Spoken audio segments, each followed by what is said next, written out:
nice flower. Good morning again to all of you here, mga followers. Please watch. Ang gaganda po. Very nice, beautiful flowers. Hindi ito plastic ha. Tunay po itong mga ito. Imagine that. Amazing po talaga sila. Imagine that.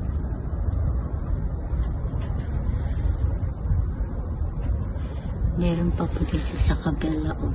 Ito. Ito kasi ang malago eh. Wow. Nice, diba po? Napaka-amazing yung mga bulaklak dito sa Japan. Somebody's my fairy. Sorry, fairy. Pero ako nakikita ang fairies eh. Sorry, fairy. Ang mga bulaklak po ang mga fairies ko ay nakapantay dyan. Kaya ingat-ingat lang din po tayo sa pagkukuha. Itong mga ito oh. Wow. Napakaganda naman ng mga bulaklak. Nakakaiyak na nakakita ko ng mga gaganda talagang bagay dito sa mundo. Flower is too beautiful. Wow! Parang plastic na. Hindi ito plastic po. Tunay na tunay pong bulaklak ito. Mga itong lampo. Malalambot sila. At ano po yung nasa loob nila? May star po sa loob. Inside ay star. Ang ganda no. Kailangan kang magpasalamat sa araw-araw na buhay. At makikita mo po itong magaganda ang bulaklak.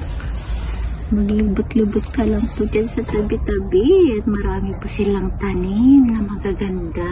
Kakaiba po talaga. Sa akin, di ako makabuhay ng mga ganito po.